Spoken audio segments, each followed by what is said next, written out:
I first noticed it when she was probably 3, 4 years old, actually, and showed my husband her back. I have scoliosis, so I knew what it looked like from the back, and he was kind of like, no, it's not that big of a deal. But then a couple of years later, we were in a car accident, and the neurosurgeon, the spine surgeon at the hospital she was taken to, mentioned it in recovery after, he had okayed her and given her medical release.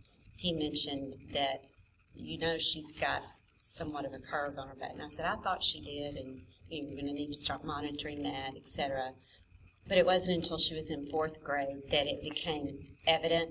It wasn't until she was getting a physical that a doctor caught it, and he said, this is one of the worst cases I've seen in quite a while.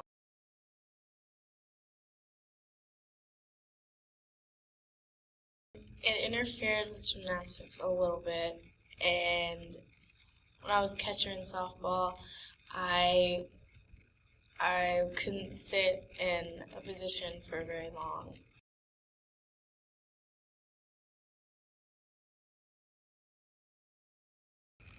That was actually an answer to prayer. It was a birthday gift from my mom. But she sent me a birthday card back in September, just this past September. And in the card was an article on Dr. Geck and the minimally invasive procedure, highlighting a young lady that was a dancer probably, and it was the first thing my husband and I had ever seen that was an alternative, still mainstream medicine, but an alternative to what we were doing. And I just asked my husband, can we go, Ms. Mann's in Austin, can we just go and get a second opinion and find out, what this minimally invasive is all about?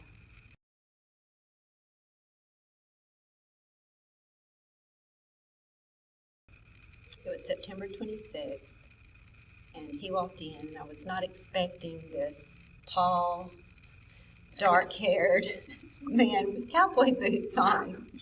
It was comforting. He just looked like a normal, even though he answered our questions very thoroughly, that he did a great job at explaining to her what was about to happen. She went from that 45 or 47, 48, based on who you talked to 62 that day in his office.